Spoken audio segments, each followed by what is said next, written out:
তুরস্ক মধ্যপ্রাচ্যে একটি শক্তিশালী অসাম্প্রদায়িক প্রজাতন্ত্র, যা রাজনৈতিক ইসলাম ও গণতান্ত্রিক ঐতিহ্যের অনন্য মিশ্রণ করেছে। এর কৌশলগত অবস্থান ইউরোপ এশিয়া সংযুক্ত করেছে, ফলে পশ্চিমা ও মুসলিম বিশ্বের মধ্যে সেতুবন্ধন হিসেবে কাজ করছে। অর্থনৈতিক সাফল্যের ভিত্তিতে গড়ে ওঠা এই দেশটি ক্রমেই বৈশ্বিক প্রতিরক্ষা শিল্পের গুরুত্বপূর্ণ অংশীদার হয়ে উঠছে। বাংলাদেশের বর্তমান অন্তর্বর্তীকালীন সরকার এবং প্রধান উপদেষ্টা ডক্টর মোহাম্মদ ইউনূসের নেতৃত্বে ঢাকা আঙ্কারার সঙ্গে সম্পর্ক নতুন উচ্চতায় নিয়ে গেছে। প্রেসিডেন্ট এরদোগানের সাথে তার কৌশলগত বোঝাপড়া প্রতিরক্ষা সহযোগিতার জন্য শক্তিশালী রাজনৈতিক ভিত্তি তৈরি করেছে। রোহিঙ্গা সংকটে মানবিক সহায়তা, অর্থনৈতিক সম্পর্ক এবং ঐতিহাসিক সংহতি এই অংশীদারিত্বকে আরও গভীর করেছে। ফোর্সেস গোল 2030। বাংলাদেশ 2009 সাল থেকে ফোর্সেস গোল 2030 প্রকল্পের মাধ্যমে সেনা, নৌ ও বিমান বাহিনীকে আধুনিকায়ন করছে।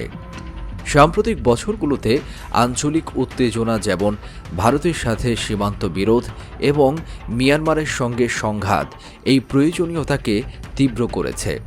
ইরান ইসরায়েল যুদ্ধও দেখিয়েছে আত্মনির্ভরশীল শক্তি ছাড়া সার্বভৌমত্ব সুরক্ষিত রাখা কঠিন।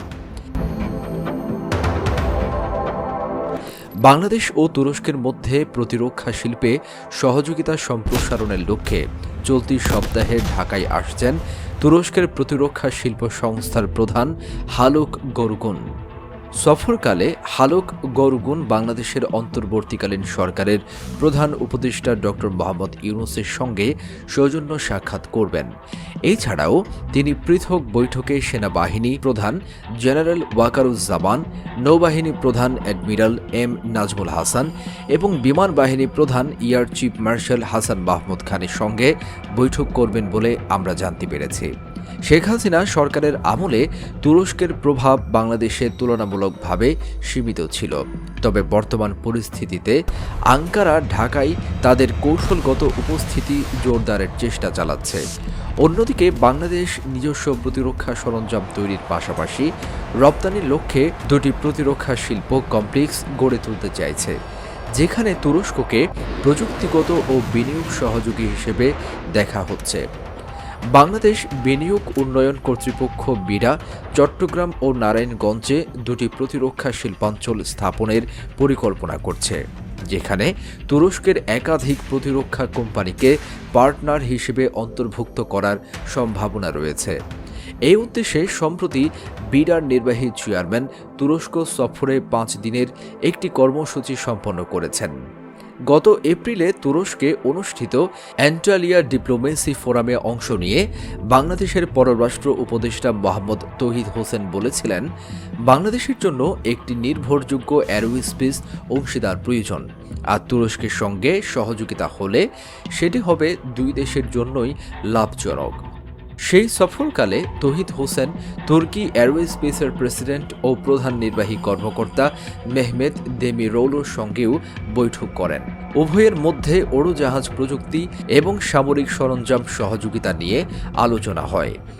বাংলাদেশে তুরস্কের প্রতিরক্ষা শিল্প সরাসরি উপস্থিতি এবং সম্ভাব্য বিনিয়োগ শুধু দুই দেশের কৌশলগত সম্পর্কই মজবুত করবে না, বরং দেশের প্রতিরক্ষা সক্ষমতার বৃদ্ধির পাশাপাশি অভ্যন্তরীণ উৎপাদন ও রপ্তানির নতুন দিগন্তও উন্মোচন করবে বলে মনে করছেন বিশ্লেষকেরা। 2025-26 অর্থবছরের প্রতিরক্ষা বাজেটে সক্ষমতা বৃদ্ধির উপর জোর দেওয়া হয়েছে। বিশেষভাবে নজরদারি ড্রোন, রাডার ও আধুনিক ফাইটার সংগ্রহের দিকে বরাদ্দ করা হয়েছে। লক্ষ্য শুধু অস্ত্র মজুত নয়, প্রযুক্তি চালিত প্রতিরোধ ক্ষমতা গড়ে তোলা। তুরস্কের অবদান। 2018 সাল থেকে বাংলাদেশ তুরস্ক থেকে বিপুল পরিমাণ আধুনিক সামরিক সরঞ্জাম সংগ্রহ করেছে। এর মধ্যে রয়েছে বাইরাক্তার TB2 ড্রোন, যা আকাশ পর্যবেক্ষণ ও নির্ভুল হামলায় কার্যকর। এছাড়াও কোবরা সাজোয়া যান, গাইডেড রকেট সিস্টেম এবং মাইন সুরক্ষিত যান। প্রায় ৩,০০০ বাংলাদেশি সামরিক কর্মকর্তা তুরস্কে বিশেষায়িত প্রশিক্ষণ পেয়েছেন। এই সরঞ্জামগুলো ফোর্সেস গোল 2030-এর আধুনিকায়ন কৌশলের সাথে সরাসরি সঙ্গতিপূর্ণ। ড্রোন ও গাইডেড ক্ষেপণাস্ত্র প্রযুক্তি সীমিত খরচে কার্যকর প্রতিরোধ ব্যবস্থা গড়তে সহায়ক হয়েছে। যৌথ উৎপাদন ও প্রযুক্তি হস্তান্তর। আরও বড় অগ্রগতি হল বাংলাদেশে তুরস্কের সহায়তায় প্রতিরক্ষা শিল্প কমপ্লেক্স স্থাপন করতে যাচ্ছে। চট্টগ্রাম ও নারায়ণগঞ্জে এই কারখানাগুলোতে অস্ত্র, গোলাবারুদ ও সাঁজোয়া যান উৎপাদন করবে। এই উদ্যোগ বাংলাদেশের জন্য অর্থনৈতিক ও কৌশলগতভাবে গুরুত্বপূর্ণ। এর মাধ্যমে দেশীয় উৎপাদন বাড়বে, আমদানি নির্ভরতা কমবে এবং দক্ষ শ্রমশক্তি ও বিদ্যমান শিল্প ভিত্তিকে কাজে লাগানো যাবে। এছাড়াও বাংলাদেশ দক্ষিণ ও দক্ষিণ পূর্ব এশিয়ার প্রতিরক্ষা সরঞ্জাম রপ্তানির কেন্দ্র হয়ে উঠতে পারে। ভূ রাজনৈতিক প্রভাব। তুরস্কের সাথে এই অংশীদারিত্ব বাংলাদেশের বহুমুখী পররাষ্ট্র ও প্রতিরক্ষা নীতিকে শক্তিশালী করছে। চীনের উপর নির্ভরতা কমিয়ে রাশিয়া, যুক্তরাজ্য, তুরস্কের মতো বিভিন্ন উৎস থেকে সরঞ্জাম সংগ্রহের মাধ্যমে বাংলাদেশ তার কৌশলগত স্বায়ত্তশাসন বাড়াচ্ছে। এটি আঞ্চলিক নিরাপত্তায় ভারসাম্য তৈরি করছে এবং দেশের কূটনৈতিক অবস্থানকে আরও শক্ত করছে। এই অংশীদারিত্ব প্রতিরক্ষা সহযোগিতা ছাড়িয়ে অর্থনৈতিক ও প্রযুক্তিগত ক্ষেত্রে বিস্তৃত হতে পারে। বাংলাদেশের দক্ষ শ্রম ও উৎপাদন সক্ষমতা তুরস্কের বিনিয়োগকে আকর্ষণ করছে। একই সঙ্গে বাংলাদেশের উন্নয়ন কৌশল তুরস্কের অভিজ্ঞতা থেকে উপকৃত হতে পারবে।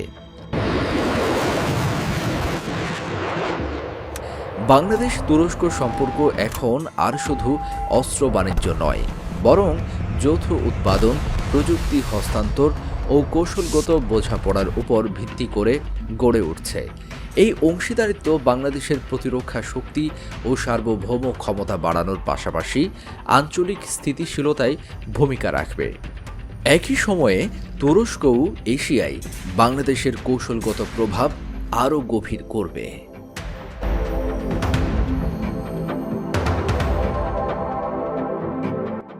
তো বন্ধুগণ, এই ছিল আমাদের আজকের ভিডিও সম্পর্কে আপনার মূল্যবান মতামত আশা করছি। ইউনিক বাংলাদেশ চ্যানেলে আপনি নতুন হলে অনুরোধ রইল চ্যানেলটি সাবস্ক্রাইব করে পাশে থাকা বেল আইকনটি ক্লিক করবেন, যাতে পরবর্তী ভিডিও পেয়ে যান সবার আগে। সবাইকে অসংখ্য ধন্যবাদ ভিডিওটি দেখার জন্য।